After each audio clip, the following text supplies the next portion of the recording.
কোনো রকম মাখা বেলার ঝামেলা ছাড়াই বানিয়ে নিন এরকম একটা হেলদি সকালের ব্রেকফাস্ট কিংবা সন্ধ্যাবেলার নাস্তা রেসিপি।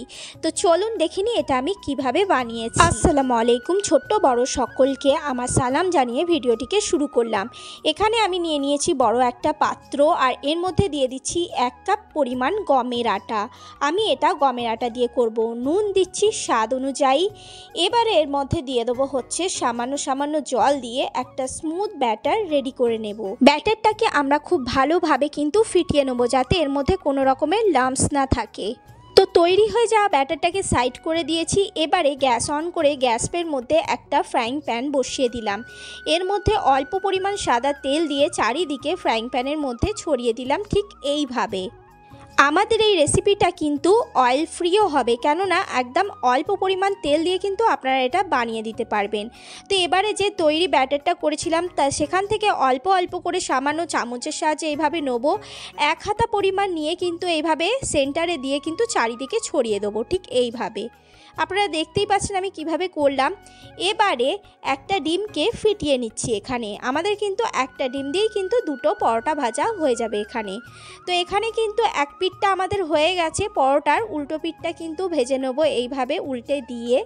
তো 2-4 মিনিট এইভাবে ভেজে নেওয়ার পরে আবারও একবার উল্টে দিলাম। এবারে ফিটিয়ে রাখা ডিমটা একদম সেন্টারে দিয়ে দেবো। হ্যাঁ, এইভাবে কিন্তু আমরা কোনো রকম মাখা বেলার ঝামেলা ছাড়াই এগ রোল বানিয়ে নিতে পারবো। চারিদিকে ডিমটা এইভাবে ছড়িয়ে দেব। ছড়িয়ে দেওয়ার পরে কিন্তু উল্টো পিঠে আমরা এটাকে উল্টে দেব আর ভালো করে লাল লাল করে ভেজে নেব। অল্প সময়ে এবং কম তেলে এই রেসিপিটা খুবই তাড়াতাড়ি হয়ে যায় এবং খেতেও বেশ সুস্বাদু হয়। সন্ধ্যাবেলার টিফিন হোক কিংবা সকালের ব্রেকফাস্টে এটা একটা উপকারী খাবার, যেহেতু এটা আটা দিয়ে তৈরি হচ্ছে। তো এবারে আমাদের কিন্তু রুটিটা ভাজা হয়ে গেছে আর এইভাবে কিন্তু চামচের সাহায্যে রোল করে নিলাম।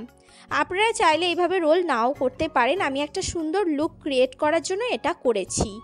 তো এবারে কিন্তু এটাকে একটা প্লেটের মধ্যে তুলে নেব, কিন্তু তার আগে সামান্য ধনেপাতা দিয়ে দিচ্ছি। আপনারা চাইলে পেঁয়াজ কুচি লঙ্কা কুচি এর ভেতরে দিতে পারেন, আমি কিছু দিইনি।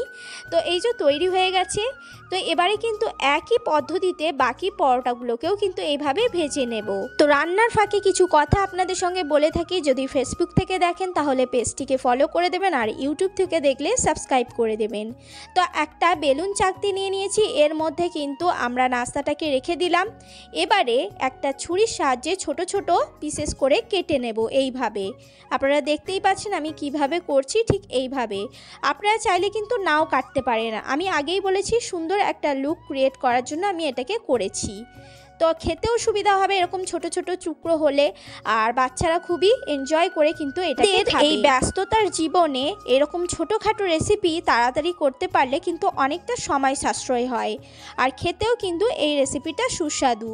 তো এটা সুন্দরভাবে আমি এটাকে পরিবেশন করে নিলাম। আজকের আমার এই রেসিপি কেমন লাগলো অবশ্যই কমেন্ট করে জানাবেন। আগেও বলছি এখনও বলছি, আপনাদের কমেন্ট আমার কাছে অনেকটাই মূল্যবান।